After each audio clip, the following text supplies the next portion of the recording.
Depende sa iyong financial goals, may iba't ibang paraan kung saan mo dapat ilagay ang kinikita mo bilang isang OFW.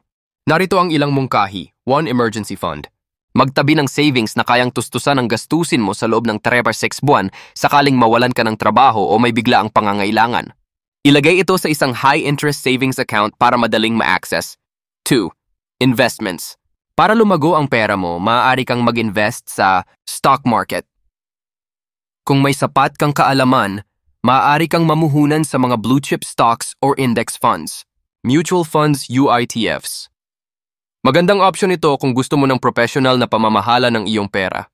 Real estate. Bumili ng lupa o bahay na maaaring parentahan para magkaroon ng passive income. Pag-ibig MP2. Isang government-backed savings program na may mas mataas na interest rate kaysa sa ordinaryong savings account. Retirement fund. SSS Flexi Fund.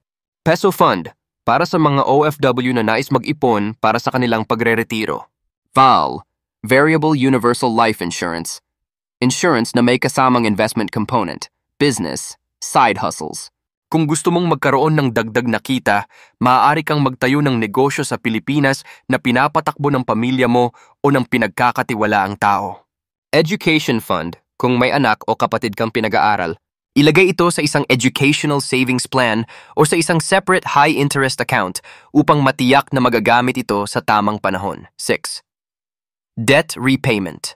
Kung may utang ka, unahin ang pagbabayad sa mga may mataas na interest tulad ng credit card debts para hindi lumobo ang bayarin. 7. Diversified savings. Huwag ilagay lahat ng pera mo sa isang lugar. Magkaroon ng savings sa iba't ibang currency o bansa, kung applicable, upang maprotektahan ang halaga ng iyong ipon laban sa inflation at exchange rate fluctuations. Ang tamang paglalagay ng kita ay depende sa iyong pangmatagalang plano at risk appetite. Mas mainam kung may financial advisor kang makakatulong sa pagbuo ng tamang diskarte para sa iyo.